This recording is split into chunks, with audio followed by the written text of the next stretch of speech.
Mr. Sherlock Holmes. My name is Dr. Watson. I am writing this story about my friend, Mr. Sherlock Holmes, the famous detective. Sherlock Holmes lives at 221B Baker Street, in the middle of London. My story begins in Baker Street one morning in 1889, when a man knocked on the door. I heard the man say, "Mr. Holmes, my name is Dr. Mortimer. I need your help." "Come in," said Holmes. "How can I help you?" "I have a strange story to tell you, Mr. Holmes," said Dr. Mortimer. "My story is very strange. Perhaps you will not believe me." Chapter 2. The Curse of the Baskervilles. Dr. Mortimer sat down. Sherlock Holmes and I listened to his story. "I am a doctor, and I work in the country," said Dr. Mortimer. "I live and work on Dartmoor, and as you know, Dartmoor is a large, wild place. There is only one big house on Dartmoor, Baskerville Hall. The owner of the house was Sir Charles Baskerville. I was his friend, as well as his doctor." "I read of his death in the Times newspaper," said Holmes. "That was 3 months ago," said Dr. Mortimer. "The newspaper reported his death, but it did not report all the facts." "Was there something strange about his death?" asked Sherlock Holmes. "I am not certain," said Dr. Mortimer. "There was a story about a curse on the Baskerville family. Sir Charles believed this old story." "A curse?" I asked. "What do you mean?" "Here is the story," said Dr. Mortimer. He took a large piece of paper out of his pocket. "Please, read this. It is the story of the curse of the Baskervilles." Holmes took the paper and read it. "It is called The Hound of the Baskervilles," he said. He showed me the paper. This is what it said. In the year 1645, Sir Hugo Baskerville was the owner of Baskerville Hall. Sir Hugo was a cruel man who did not believe in God. Every day he went out hunting and drinking with a gang of wild friends. A farmer on Dartmoor had a beautiful daughter. Sir Hugo wanted to marry the girl, but she was afraid of him. The girl's father told Sir Hugo to stay away from his farm. Sir Hugo was very angry. One day, when the farmer was working in his fields, Sir Hugo rode to the farm with his friends. They caught the girl and took her to Baskerville Hall. The poor girl was terrified. Sir Hugo locked her in a bedroom. Then he started drinking with his gang. When he was drunk, he became more wild and cruel. He shouted at his men and hit them. The frightened girl waited until it was dark. Then she opened a window and escaped from Baskerville Hall. Her father's farm was about 4 miles away. It was night, but she was able to follow the path in the moonlight. She started to run across the dark moor. Sir Hugo went to the girl's room. It was empty, and Sir Hugo was terribly angry. He ran to his men and jumped onto the table where they were drinking. He kicked the plates and glasses off the table. "Fetch the horses!" he shouted. "Get the girl!" They all ran outside and jumped onto their horses.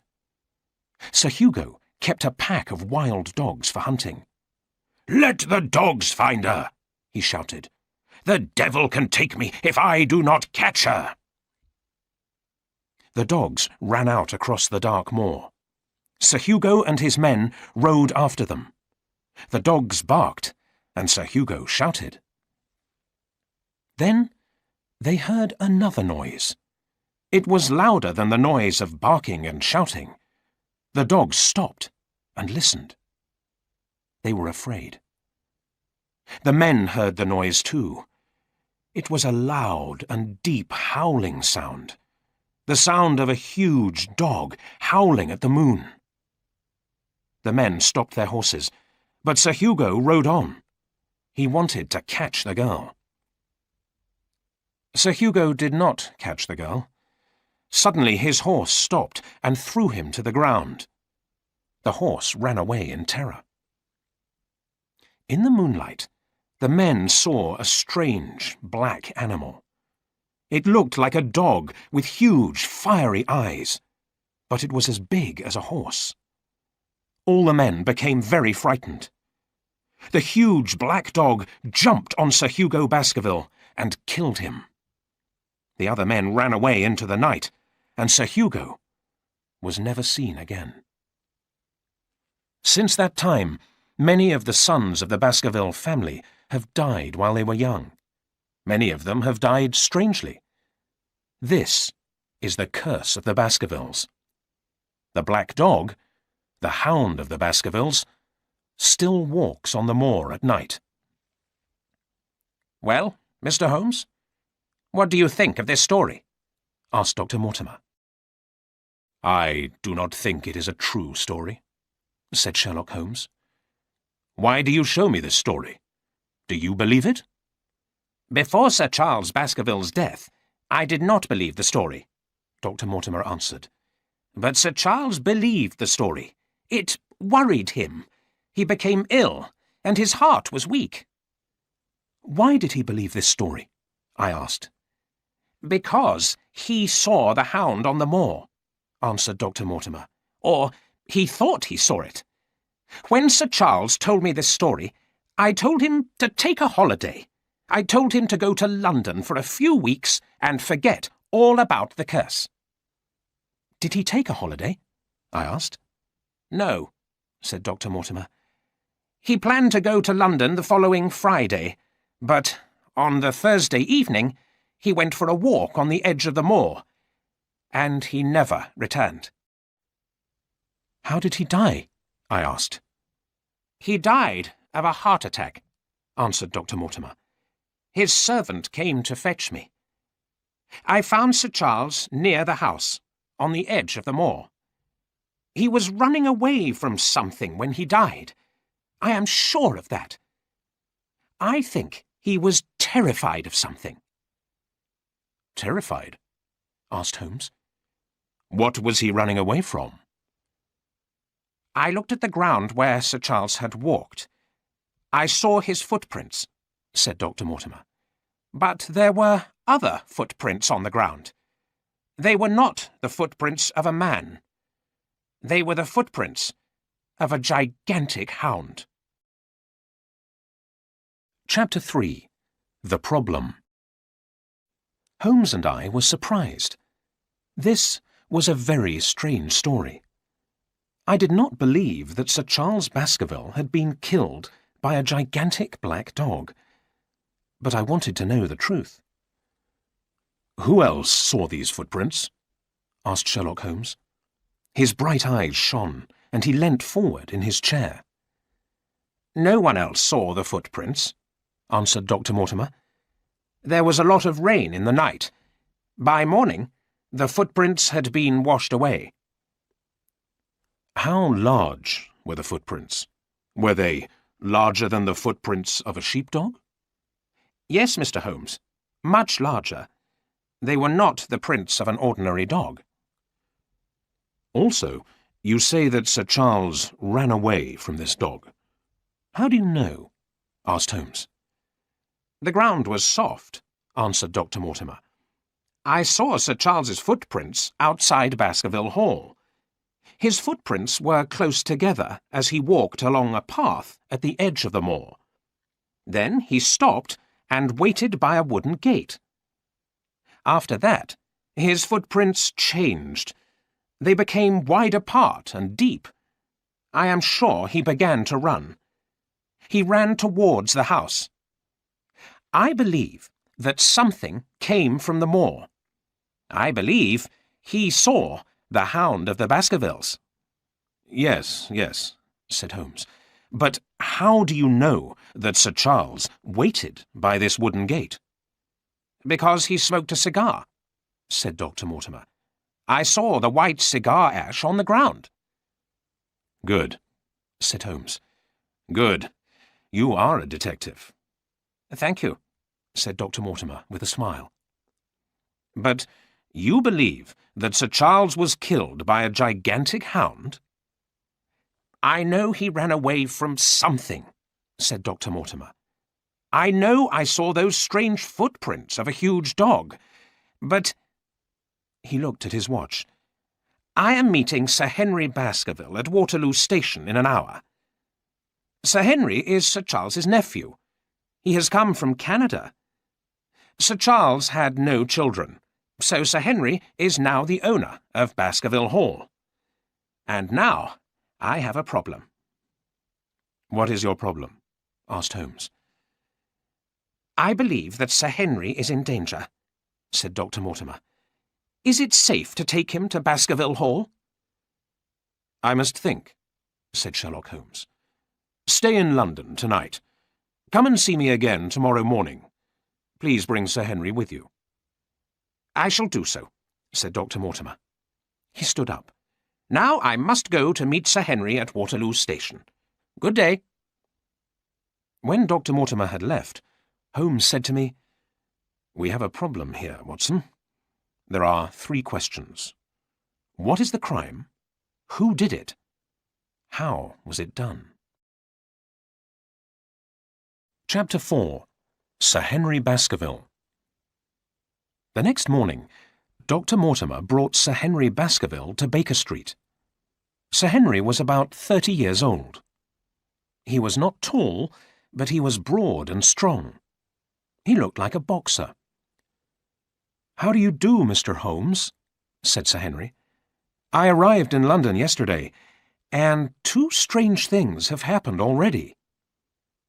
Please sit down, Sir Henry, said Holmes. Tell me what has happened. No one knows that I am staying at the Northumberland Hotel, said Sir Henry, but I have received a letter. Here is the letter. You see, the words are cut from a newspaper, except for the word Moor. Your life is in danger. Keep away from the moor. The words are cut from the Times newspaper, said Holmes. But how did this person know where I am staying? Asked Sir Henry. I do not know, said Holmes. But you said that 2 strange things have happened. What is the other strange thing? I have lost a boot, said Sir Henry. Someone has stolen one of my boots at the hotel. One of your boots? Asked Holmes. Someone took only one? Yes, answered Sir Henry. The boots are new. I bought them yesterday, and I have never worn them. But why take only one? That is a very good question, said Holmes. I would like to visit your hotel. Perhaps I shall find the answer. Then please join us for lunch, said Sir Henry. Now, if you will excuse me, I have some other business. Shall we meet at 2 o'clock for lunch at the Northumberland Hotel? We shall come at 2, said Holmes. Sir Henry Baskerville and Dr. Mortimer left the house and walked along Baker Street. Sherlock Holmes watched them through the window of his study. Quick, Watson, we must follow them, said Holmes. Why are we following them? I asked in surprise. Because, my dear Watson, someone else is also following them, said Holmes. Look, there is the man. There, in that cab. I looked where Holmes was pointing. A horse-drawn cab was moving slowly along the street.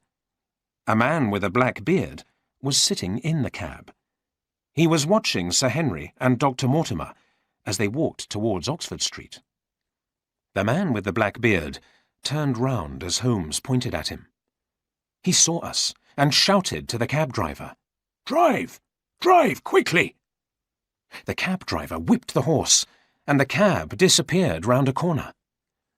"I think we have the answer to one of our questions," said Holmes. "That man with the black beard followed Sir Henry to the Northumberland Hotel. He is the man who sent the letter." Chapter 5.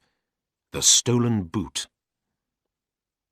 We arrived at the Northumberland Hotel at 10 minutes to 2. Sir Henry Baskerville was talking to the hotel manager. "2 boots in 2 days," Sir Henry said loudly. "2 boots have disappeared from my room. 1 new boot and 1 old boot." "We shall look everywhere, sir," said the manager. "We shall find your stolen boots." Sir Henry was silent while we ate lunch. He was angry about his stolen boots. "Tell me, Mr. Holmes," said Dr. Mortimer, "is it safe for Sir Henry to go to Baskerville Hall?" "It is safer than staying in London," said Holmes. "Do you know that a man followed you this morning?" "Followed us?" said Dr. Mortimer in surprise. "Who followed us?" "A man with a thick black beard," said Holmes. "Do you know a man with a black beard?" "Yes, I do," replied Dr. Mortimer. "The servant at Baskerville Hall has a thick black beard. His name is Barrymore. I can't think why he is following us, but I am sure Sir Henry is in danger. It is better if Sir Henry stays here in London." "No, you are wrong," said Holmes. "There are millions of people in London. We cannot watch them all. There are not as many people on Dartmoor. Everyone will notice someone who is a stranger." "But this man may not be a stranger," said Dr. Mortimer. "I agree," said Holmes. "That is why Sir Henry must not stay at Baskerville Hall alone. I myself will be busy in London, but my good friend, Dr. Watson, will go with you to Dartmoor." "Oh, yes, of course," I said. "I will certainly go to Dartmoor." "Thank you, Dr. Watson," said Sir Henry. "You will be very welcome at Baskerville Hall." "Good," said Holmes. "Now, Sir Henry, tell me about the other boot which has been stolen." "It is one of an old pair of boots," said Sir Henry. "How strange," said Holmes. "And tell me, Sir Henry, if you die, who will become the owner of Baskerville Hall?" "I don't know," replied Sir Henry. "Sir Charles had 2 brothers, my father, who went to Canada, and a younger brother called Roger. But Roger never married, and he died in South America. I have no living relatives. I don't know who will get all my money if I die today." "And may I ask how much money do you have?" "Certainly, Mr. Holmes. Sir Charles left me a fortune of £1,000,000, said Sir Henry. "Many men will murder their best friend for £1,000,000, said Holmes. Chapter 6. Baskerville Hall. On Saturday morning, Sherlock Holmes came with me to Paddington Station. "This is a dangerous business, Watson," he said. "Stay near to Sir Henry. Do not let him walk on the moor alone at night." "Don't worry, Holmes," I said. "I have brought my army revolver." "Good," said Holmes. "Write to me every day. Tell me what you see and hear. Tell me all the facts. Everything." I said goodbye to Sherlock Holmes and met Sir Henry Baskerville and Dr. Mortimer at the station. The train journey to Devon took 3 hours. We looked out of the windows at the green countryside. At last, we reached Dartmoor. Then the countryside changed from green to grey, and we saw broken hills of black rock. We got off the train at the small station in Grimpen village. A driver was waiting with a carriage and horses to take us to Baskerville Hall. As we rode along the narrow country road, I saw a soldier on a horse. The soldier was carrying a gun and was watching the road. I spoke to the driver. "Why is that soldier guarding the road?" Is there some trouble?" "Yes, sir," the driver replied. "A prisoner has escaped from Dartmoor prison. He's a very dangerous man. His name is Selden. He is a dangerous murderer." I looked across the empty moor. A cold wind blew and made me shiver. Holmes believed that someone wanted to murder Sir Henry Baskerville. Now, another murderer was out on the moor. I felt that this lonely place was very dangerous. I wanted to go back to London. There were thick trees all round Baskerville Hall. It looked like a castle. It stood alone on the empty moor. We stopped outside Baskerville Hall. "I must leave you here," said Dr. Mortimer. "I have a lot of work to do, and my wife is waiting for me at home." "I hope you will come to dinner very soon," said Sir Henry. "I will," said Dr. Mortimer. "And if you ever need me, send for me at any time, day or night." Then Dr. Mortimer rode away in the carriage. A man with a thick black beard and a pale face came out of the house. He greeted Sir Henry. "Welcome to Baskerville Hall, sir. I am Barrymore. I have been a servant here for many years. My wife and I have prepared the house for you. Shall I show you around the house?" "Yes, please, Barrymore," said Sir Henry. "This is Dr. Watson. He will be my guest for a few days." "Very good, sir," said Barrymore. He took our cases into the house. I looked carefully at Barrymore. Was he the man with a black beard who had followed Sir Henry in London? I was not sure. Mr. and Mrs. Barrymore had looked after the house well. Everything was in order, but the house was a cold and lonely place. There was trouble here. That night, I wrote a letter to Sherlock Holmes. I told him all that I had seen and heard. While I was writing, I heard a sound. A woman crying. The only woman in the house was Mrs. Barrymore. I wondered why she was so unhappy. Chapter 7. The Stapletons of Merrypit House. At breakfast next morning, I asked Sir Henry, "Did you hear a woman crying in the night?" "I heard a sound like crying," said Sir Henry, "but I thought it was the wind on the moor." Sir Henry had many papers to read. I left him sitting at his desk, and went for a walk on the moor.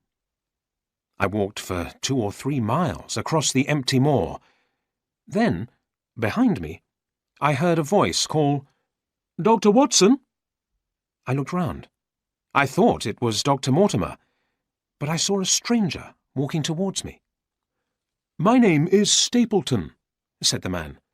"How do you do, Dr. Watson? I saw Dr. Mortimer this morning, and he told me your name. I have heard about you. You are the friend of the famous detective, Sherlock Holmes, aren't you?" "Yes, Mr. Stapleton, I am," I said. "And is Mr. Holmes staying at Baskerville Hall too?" asked Stapleton. "Is he interested in Dartmoor?" "Mr. Holmes is in London," I said. "He is a busy man." "Of course," said Stapleton. "Please, come and see my house. It's very near here. I live with my sister." Stapleton led me along a narrow path across a wide, flat part of the moor. The land around us was a strange green colour. We walked towards a hill of grey rock. "Be very careful, Dr. Watson," said Stapleton. "Stay on the path. We are in the Great Grimpen Mire. There is a sea of soft mud underneath the grass. If you fall in, you will never get out again."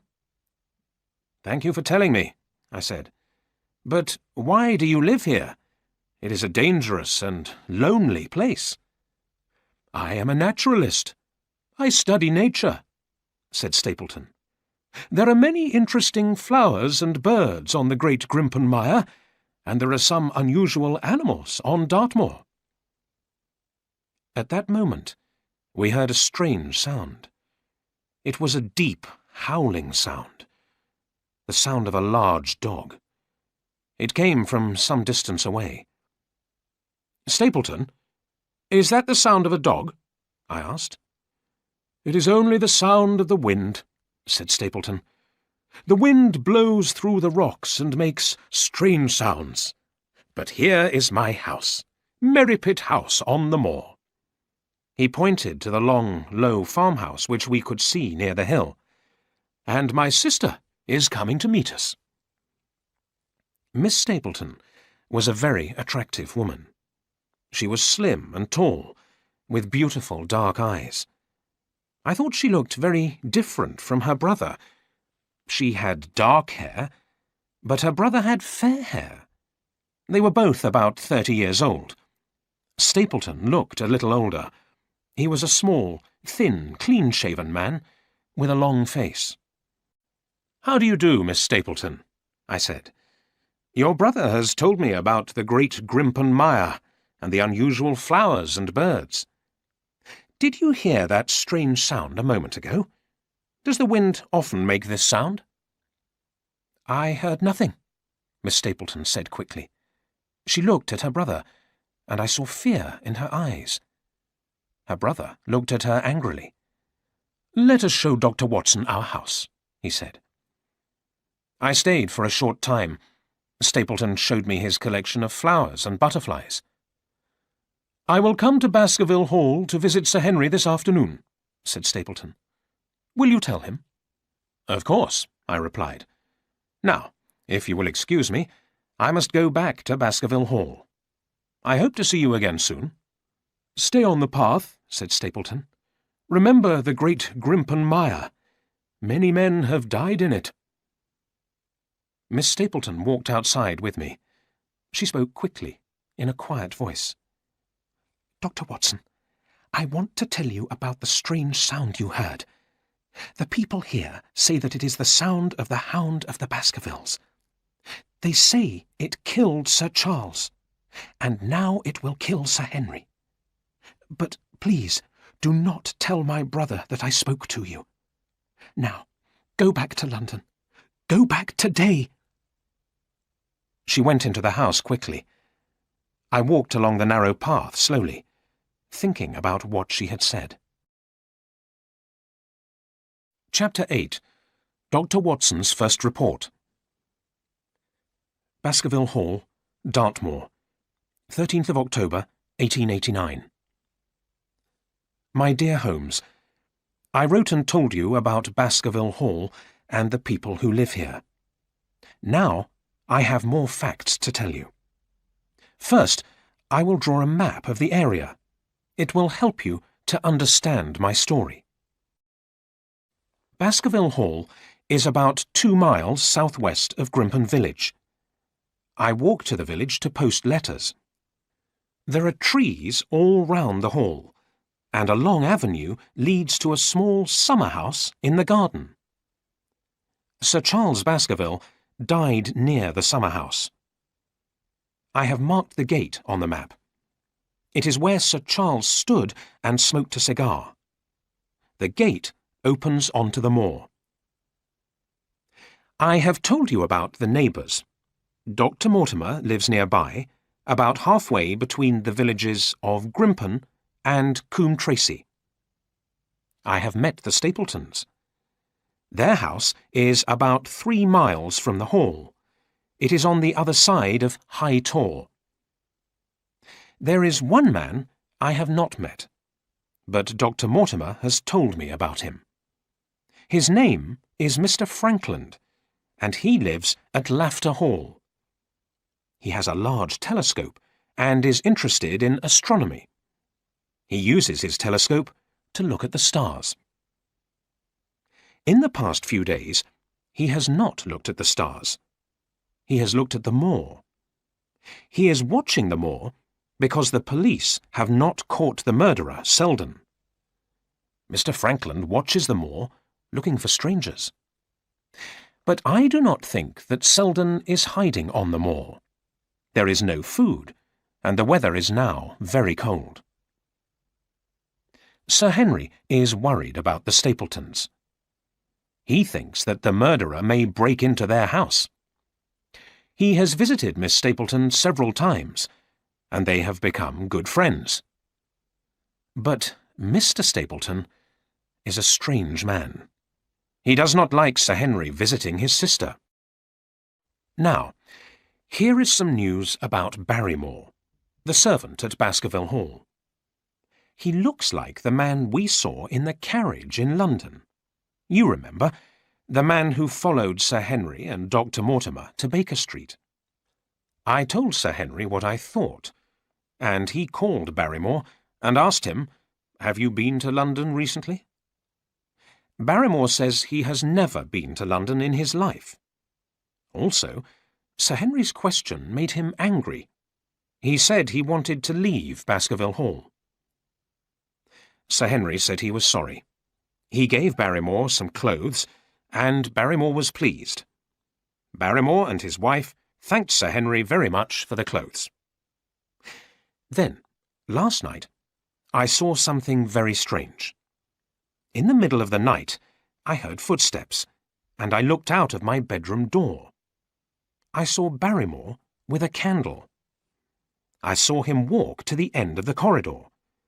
He stopped at the large window which looks out over the moor. He held the candle to the window and moved it backwards and forwards. I went to the window of my own room and looked out across the moor. I saw a light moving backwards and forwards. It was somewhere near High Tor, and it was clearly a signal. But a signal for what? Chapter 9. The Light on the Moor. Baskerville Hall, Dartmoor, the 15th of October, 1889.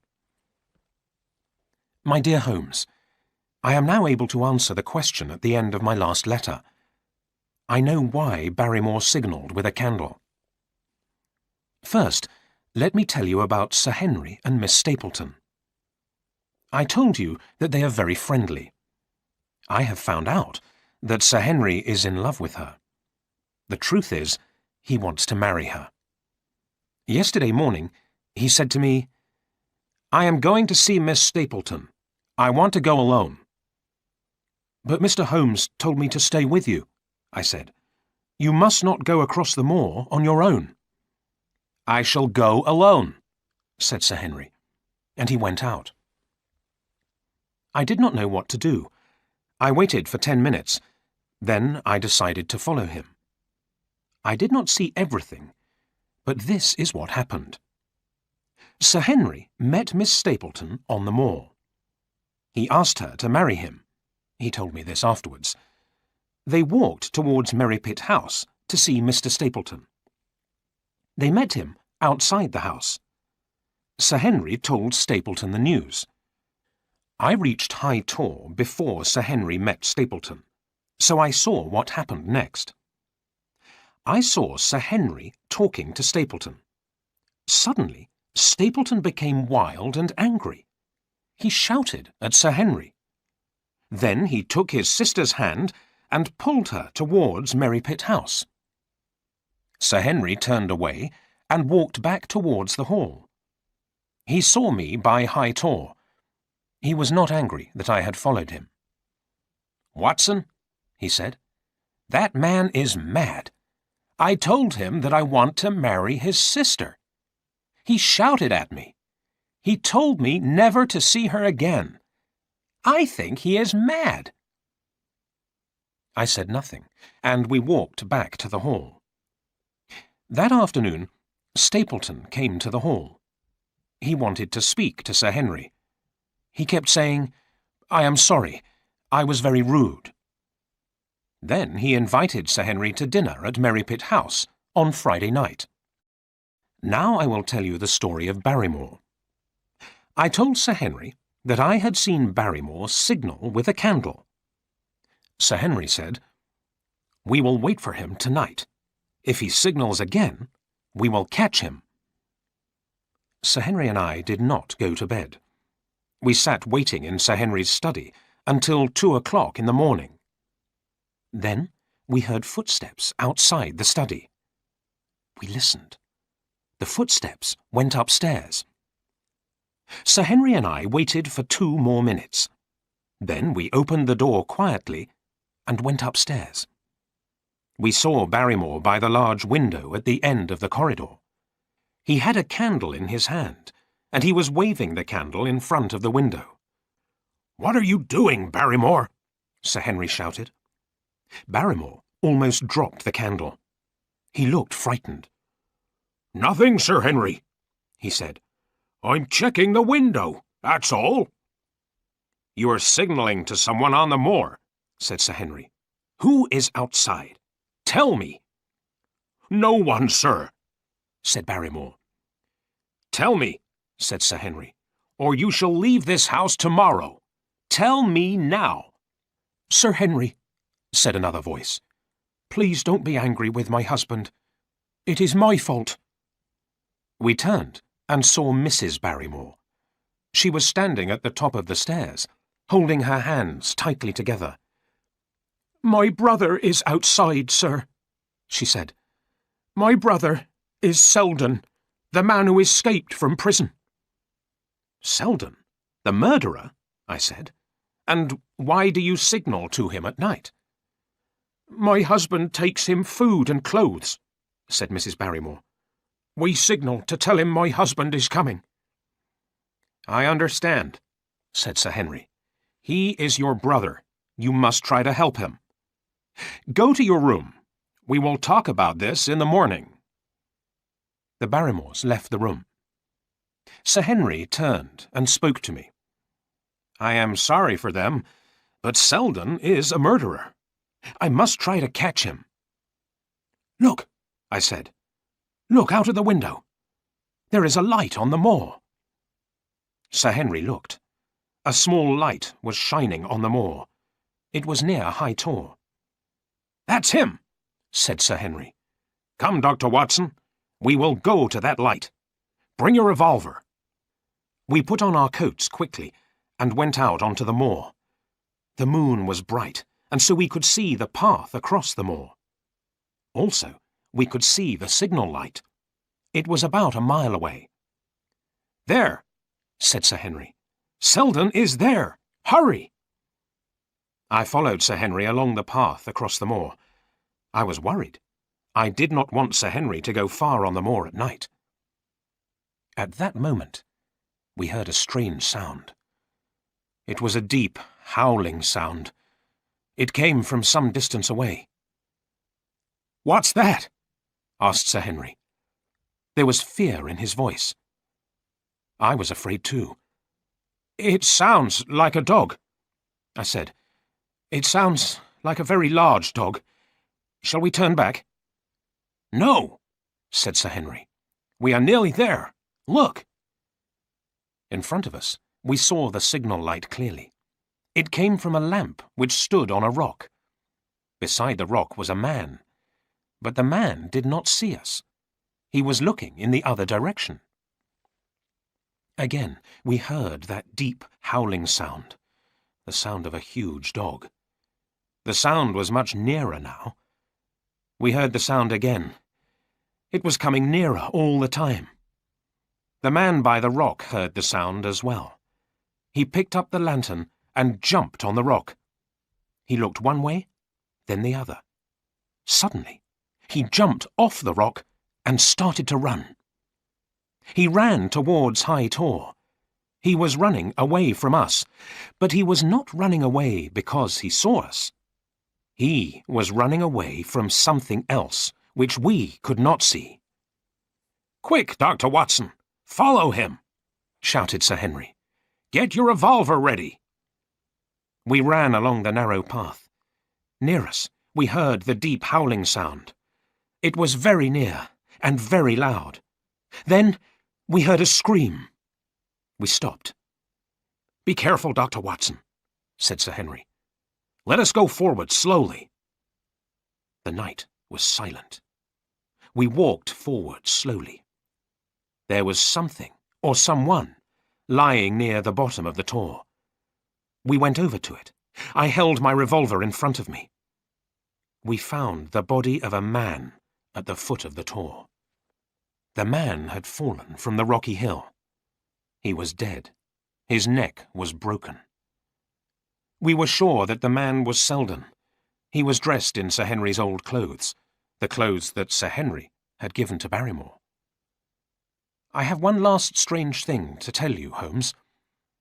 I looked up at the tor from which Selden had fallen. Up above, at the top of the tor, stood a tall, thin man. I saw him only for a moment. Then he disappeared into the night. But I know I have seen him before. I will search for this strange man who walks on the moor at night. Chapter 10. The Man on the Moor. Who was the man I had seen on High Tor? Was it the man Holmes and I had seen in London? But I was sure that the man on High Tor did not have a beard. Sir Henry did not see the man on the tor, and I said nothing to him. There was nothing we could do for Selden. We went back to the house. What had Selden run away from? What had he seen? What had we heard? Was it the Hound of the Baskervilles? I felt safer in Baskerville Hall than out on the moor at night. Sir Henry felt the same. In the morning, we sent for the police. They took Selden's body away. Sir Henry told the Barrymores what had happened, but he did not speak about the strange sounds we had heard. Mrs. Barrymore cried and covered her face with a handkerchief. Mr. Barrymore said, "It had to end. Poor Selden could not have lived on the moor in winter. It is far too cold." "Please forget what I said last night," Sir Henry told them. "I want you to stay at Baskerville Hall." "Thank you, sir. We will," said Barrymore. I went to my room and wrote a long report to Sherlock Holmes. Then I decided to go for a walk, but I did not want to walk on the moor. I did not like the moor. Usually I posted my letters to Holmes in Grimpen village, but today I decided to walk to Coombe Tracey, the village to the south. It took me an hour to walk there along the road. On the way, I saw Stapleton. "I heard you caught the escaped murderer," said Stapleton. "I will look forward to hearing the story from Sir Henry at dinner tomorrow." "Sir Henry is looking forward to dining with you and your sister tomorrow," I replied. "And so is my sister," Stapleton said coldly. "I look forward to seeing Sir Henry tomorrow at 8 o'clock. "I will tell him," I said. "Good day." I walked on to Coombe Tracey and posted my letter. I saw a large house outside the village and asked who lived there. "That is Mr. Franklin's house," the village shopkeeper told me. Dr. Mortimer had told me about Mr. Franklin and about Mr. Franklin's interest in the stars. I decided to visit the gentleman and asked to see his telescope. Mr. Franklin was standing by his garden gate. He was a red-faced, elderly man with white hair. "Good day," I said. "My name is Watson." "Dr. Watson?" asked Mr. Franklin. "Yes," I replied.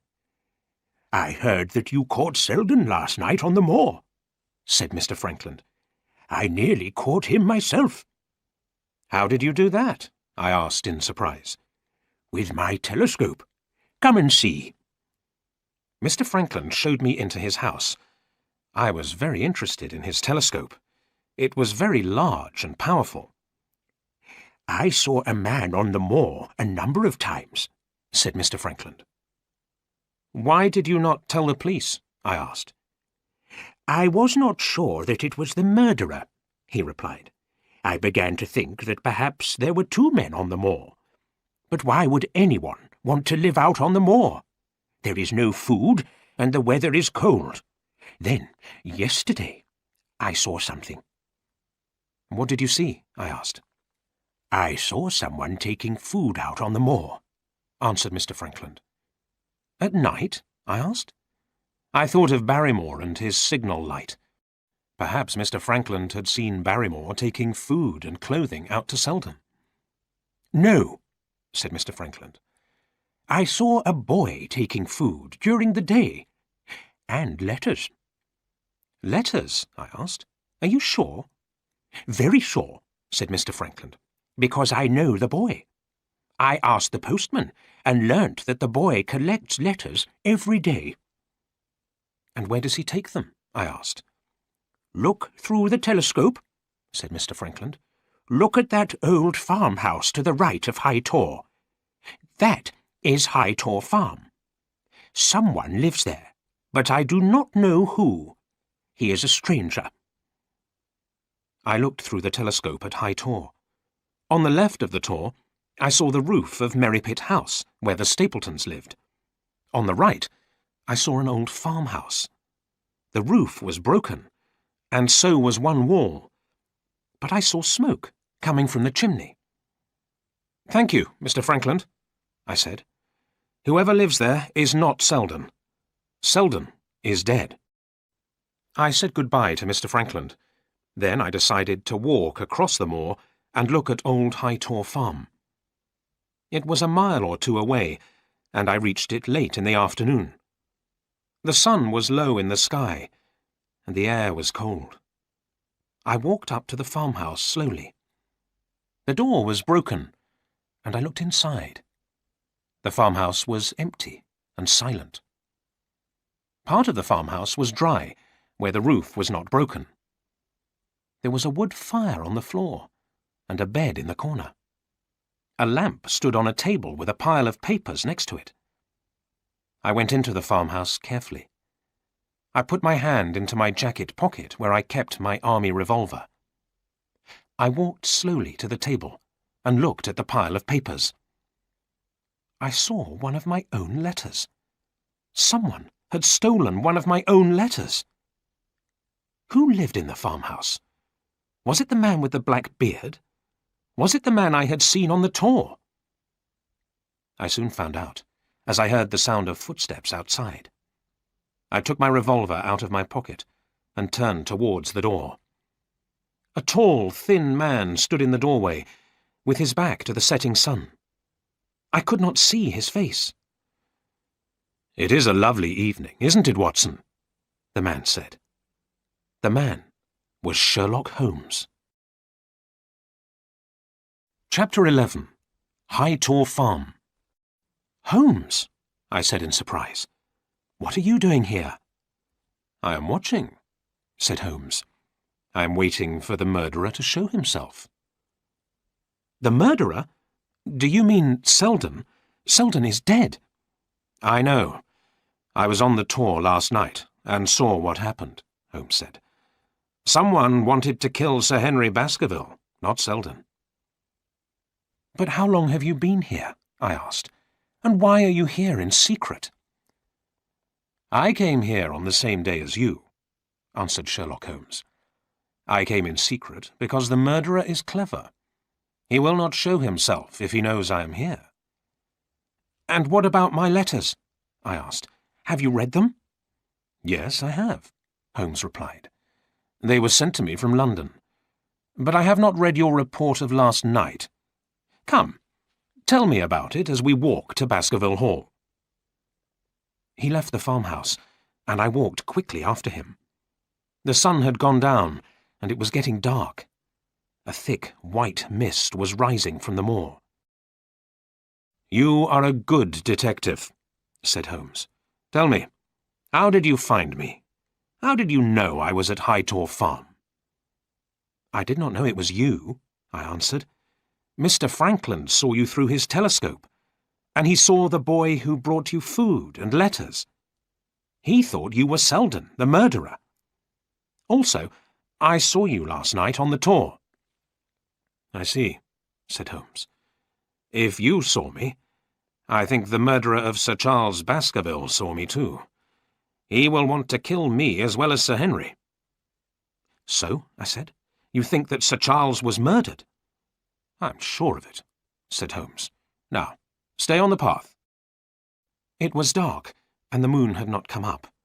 We had to walk carefully. The path went through the great Grimpen mire, and a sea of soft mud lay under the grass on either side of us. Behind us, we heard that strange sound, the deep, howling sound I had heard on the moor last night. It made me shiver with fear. "What is it, Holmes?" I asked. "Do you know what makes that sound?" "No," he answered, "but the village people say it is the Hound of the Baskervilles. I will not go back to High Tor Farm tonight. Come, we must hurry. Keep your revolver ready." We walked quickly along the dark path.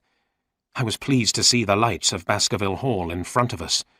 I was afraid of what was behind us, out on the moor at night. Chapter 12. Setting the Trap. "Mr. Sherlock Holmes," said Sir Henry Baskerville. "What a surprise! Welcome to Baskerville Hall." "Thank you," said Holmes. "But you did not obey my orders. Last night you went out on the moor. You were nearly murdered." "But I did not go alone," said Sir Henry. "Dr. Watson was with me. He has a revolver to protect me." "And I shall protect you too," said Holmes. "Next time you go out on the moor at night, both Dr. Watson and I will go with you." "The next time?" Sir Henry began. "The next time will be tomorrow night," said Holmes. "Dr. Watson tells me that you are going to dinner at Merripit House on the moor. I believe the Stapletons have invited you." "Yes," Sir Henry said. "And has Dr. Watson told you that I want to marry Miss Stapleton?" "Yes, he has," said Holmes. "Now, I would like to ask Barrymore some questions." Sir Henry called for his servant, Barrymore. Barrymore came and stood in front of us. Sherlock Holmes looked at him carefully. Was this the man with the black beard we had seen in London? "Tell me about Sir Charles Baskerville," Holmes said to Barrymore. "Did he often go for a walk at night?" "No, sir," said Barrymore. "Sir Charles did not often leave the house at night." "But on the night he died, he went for a walk on the edge of the moor," said Holmes. "We know he stood by the gate on the edge of the moor for about 10 minutes. Was he waiting for someone?" "I'm not sure, sir," said Barrymore. "I remember that Sir Charles received a letter that day." "A letter?" Holmes asked. "Why do you remember this letter? Did you read it?" "No, sir," Barrymore said. "I never read Sir Charles's letters. But Sir Charles usually kept his letters on his desk. This letter was unusual. He read it, then he put it on the fire." "Oh, so he burnt it," Holmes said. "Perhaps this letter asked him to meet someone. Perhaps he went to this meeting and met someone, or something." "But why did Sir Charles burn the letter?" I asked. "Why do people burn letters, Watson?" asked Holmes. "Often because they have something to hide. But Sir Charles was afraid to go out on the moor at night. Dr. Mortimer told us that Sir Charles believed the story of the Hound of the Baskervilles. Why would he go out on the moor alone at night? If he was going to meet someone, it was someone he knew. But why meet on the edge of the moor? Was it a secret meeting?" "Do you think Sir Charles was murdered by a friend?" I asked. "I think he knew his murderer," replied Holmes, "and I think his murderer is not far away." After dinner, we sat in the library. There were paintings of the Baskerville family hanging on the walls. Some of the paintings were very old. Sherlock Holmes looked at the paintings carefully. He was interested in the painting of Sir Hugo Baskerville, dated 1645. "Interesting, Watson." "Very interesting," said Holmes. "Here is a painting of Sir Hugo, the man who started the story of the Hound of the Baskervilles. I am able to remember faces. Look at this black beard and the face. Have you seen this face before?" "Yes, Holmes," I said. "It is the face of the man we saw in London. It is the man who followed Sir Henry in a cab." Chapter 13. The Hound of the Baskervilles. Holmes got up early the next morning. He went to Grimpen village and sent a telegram. When he returned to Baskerville Hall, he was excited. "We shall go hunting tonight," he said, "and Inspector Lestrade from Scotland Yard will come with us." "Why are we waiting until tonight?" I asked. "You know who the murderer is, Holmes. Why can't we catch him before tonight?" "We must make sure we have the right man," Holmes said. "We must wait. We will catch him tonight." Inspector Lestrade arrived from London at 5 o'clock. We met him at Grimpen Station. He was a short man with bright eyes. He and Sherlock Holmes were good friends. He and Holmes talked together as we drove to Baskerville Hall. At 7:30, when Sir Henry left the hall, we were ready. Sir Henry walked along the path across the great Grimpen mire towards Merrypit House. The Stapletons had asked him to come to dinner at 8 o'clock. The three of us followed him, Lestrade, Holmes and I. Each of us carried a revolver. We saw Sir Henry go into Merrypit House. We waited below High Tor, about 200 yards from the house. The lights burned brightly in Merrypit House, and the curtains of the dining room were open.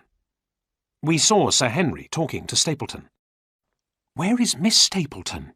I said to Holmes. "Sir Henry has come to see her, not her brother." "Perhaps Stapleton wants to talk to Sir Henry alone," Holmes said. "But look, the mist is rising. Soon we will not be able to see." I looked around. Thick white mist was rising from the great Grimpen mire. "Shall we climb up the tor?" I asked. "Perhaps we will be able to see better from above the mist." We climbed a little way up the tor, but the mist was so thick we could only see a few yards in front of us. "I did not think of this," said Holmes. "Our plan may fail if we cannot see clearly. We must listen for any sounds from Merrypit House." We waited in the mist, and the moon came up. The white moonlight shone through the mist, but we could not see Merrypit House, or the path across the moor. We listened. At last, we heard a door open, then the sound of voices. Stapleton was saying good night to Sir Henry. Then we heard footsteps below the tor. Someone was walking along a stony part of the path. At the same time, we heard another sound. It was the sound of a metal chain, and came from Merrypit House. Then we heard the deep howling sound of a huge dog. "The Hound!" Holmes shouted. "Sir Henry! Sir Henry! Climb the tor! We are here on the tor! Hurry!" Lestrade moved forward to help Sir Henry, but we could not see clearly in the mist. "Keep back!" Holmes shouted to Lestrade. Lestrade cried out and fired his revolver into the mist. We saw the yellow flash of the revolver, and we heard the loud bang. "It's coming!" Lestrade cried out. He fired again. In the light of the flash, we saw a huge black shape. Its eyes and jaws were burning bright with fire.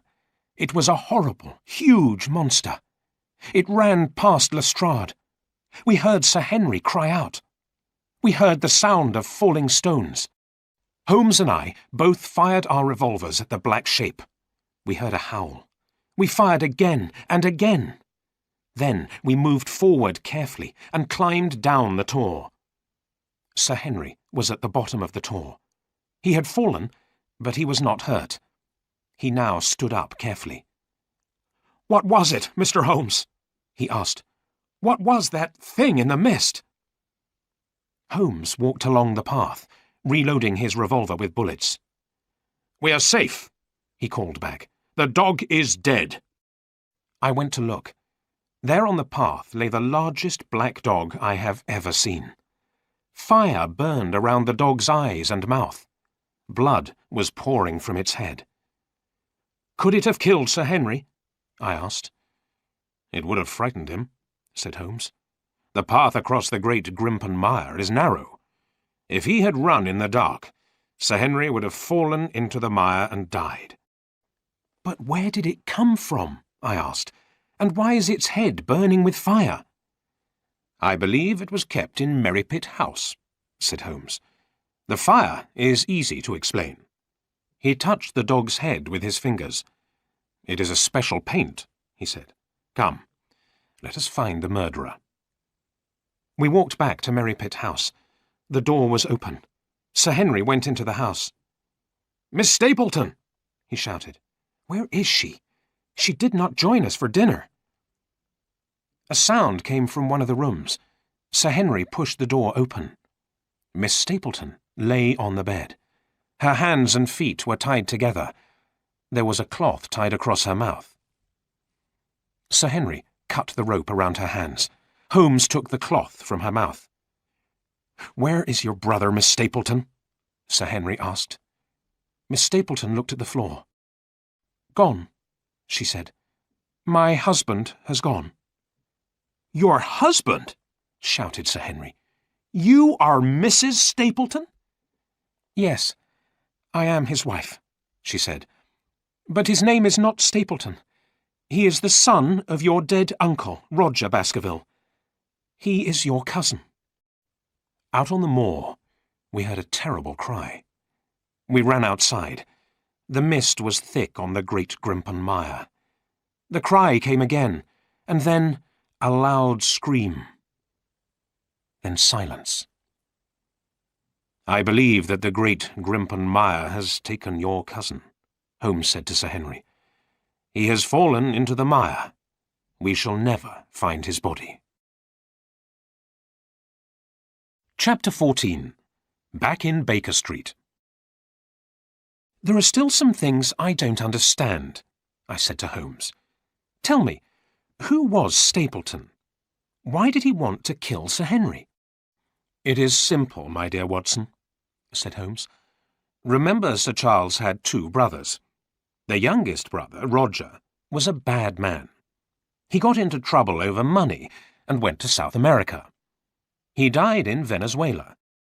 He did not marry, so no one knew he had a son." "And this son called himself Stapleton?" "Yes, and the son was both bad and clever. He wanted the Baskerville money. There were only two Baskervilles left alive, Sir Charles and Sir Henry.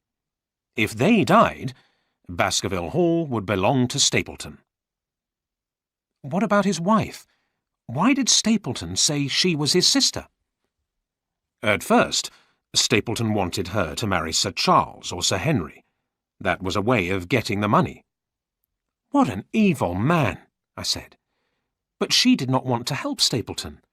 She tried to warn both of them, didn't she?" "Yes, she tried to meet Sir Charles the night he died, but Stapleton found out. Stapleton waited for Sir Charles and frightened him to death with the black dog. Also, Mrs. Stapleton sent the note to Sir Henry at the Northumberland Hotel. Then, Sir Henry fell in love with Mrs. Stapleton, so Stapleton was worried and angry. At last, Stapleton had to tie her up to stop her telling Sir Henry." "And Stapleton was the man with the black beard?" "Yes. He tried to hide his face. He put on a beard when he followed Sir Henry in London."